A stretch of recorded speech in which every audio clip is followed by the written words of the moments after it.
Bayangkan sebuah negeri besar yang dulu jadi pusat dunia, yaitu Yunani. Tanah para dewa, tempat lahirnya seni, ilmu, dan filsafat yang kini hancur. Perang, pengkhianatan, dan keputusasaan menyapu segalanya. Rakyat kehilangan arah, dan di tengah kehancuran itu, muncul sosok yang tak terduga.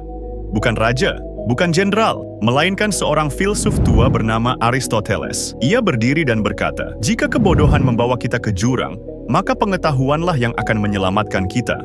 Setelah kematian gurunya, Aristoteles hidup di masa ketika Yunani kehilangan kemegahannya. Athena tak lagi berkuasa, Sparta runtuh, negara kota terpecah, saling membenci, dan Makedonia di utara yang tumbuh menjadi ancaman baru. Namun takdir punya rencana aneh. Raja Filipus dari Makedonia memanggil Aristoteles, bukan untuk menjadi penasihat perang, tapi untuk mengajar putranya sendiri yang bernama Alexander. Di Pella, yang merupakan ibu kota Makedonia, terjadilah pertemuan yang mengubah sejarah dunia. Seorang pemikir tua dan seorang bocah ambisius. Aristoteles mengajarkan Alexander bukan cara menaklukkan, tapi cara memahami dunia. Ia berkata, kekuatan sejati bukan berasal dari pedang, tapi dari pikiran yang tahu kapan harus menggunakannya. Setiap hari mereka berdiskusi tentang logika, moral, strategi, dan makna keadilan. Dan dari benih kecil pengetahuan itu, tumbuhlah raja muda yang kelak menaklukkan setengah dunia, Alexander the Great. Namun ketika muridnya menaklukkan dunia, tanah kelahiran Aristoteles justru sekarat.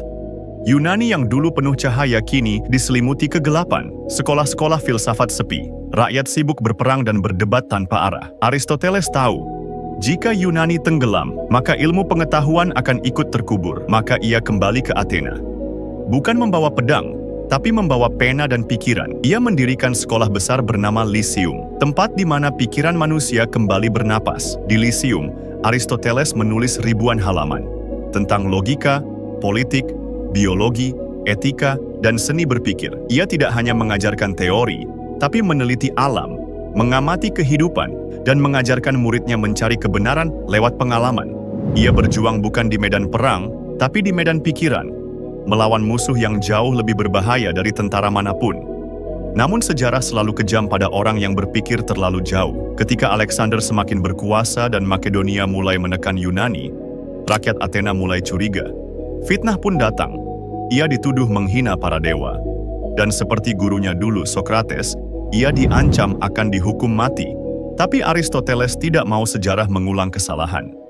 Ia berkata dengan tenang, "Aku tidak akan membiarkan orang Athena berdosa dua kali terhadap filsafat." Ia pergi, meninggalkan kota yang ia cintai, dan tak pernah kembali. Beberapa bulan kemudian di usia senja, Aristoteles meninggal dunia di pengasingan. Tanpa mahkota, tanpa pasukan, dan tanpa penghormatan. Namun, inilah twistnya. Alexander yang menaklukkan dunia, mati muda, kerajaannya hancur, terpecah, dan lenyap dalam debu sejarah. Tapi gagasan Aristoteles masih hidup. Pemikirannya tentang logika dan ilmu pengetahuan menjadi dasar bagi semua peradaban setelahnya.